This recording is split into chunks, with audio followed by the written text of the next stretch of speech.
Hello बच्चों, चलिए प्रश्न को पढ़ते हैं। डायरेक्ट कोशिका विभाजन किसे कहा जाता है? तो बच्चों हमसे प्रश्न पूछा गया है कि डायरेक्ट कोशिका विभाजन किसे कहते हैं। तो बच्चों बात करते हैं इस प्रश्न की मुख्य अवधारणा, जिसमें हम बात करेंगे डायरेक्ट कोशिका विभाजन की। तो बच्चों कोशिका विभाजन जो है, यह वह प्रक्रिया होती है जिसके द्वारा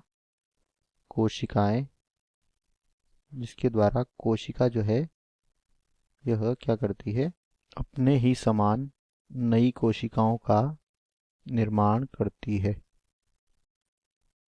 अपने ही समान नई कोशिका का निर्माण करती है। इस प्रक्रिया को कहा जाता है कोशिका विभाजन।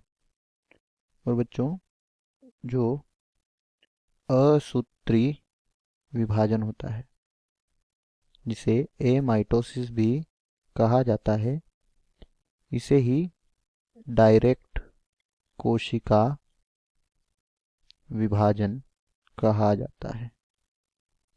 क्या कहते हैं? इसे ही डायरेक्ट कोशिका विभाजन कहते हैं।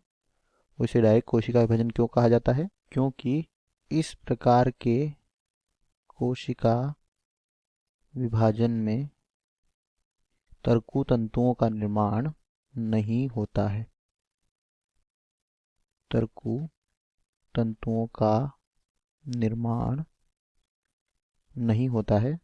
और केंद्रक और कोशिका जो होती है, केंद्रक तथा कोशिकाओं में क्या होता है?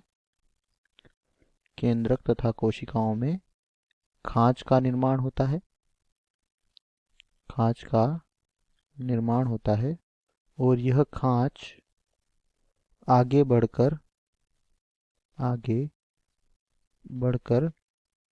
दो बराबर आमाप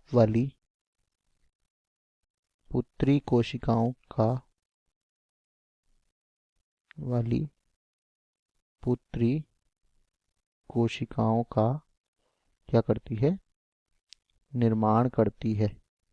तो बच्चों यहाँ पर हमारा उत्तर हो जाएगा कि असूत्री विभाजन को ही डायरेक्ट कोशिका विभाजन कहा जाता है, क्योंकि इसमें तर्कु तंतुओं का निर्माण नहीं होता है तथा केंद्रक और कोशिकाओं के बीच खांच निर्माण से दो कोशिकाएं बनती है। तो आशा करते हैं यह उत्तर आपको समझ आया होगा। धन्यवाद।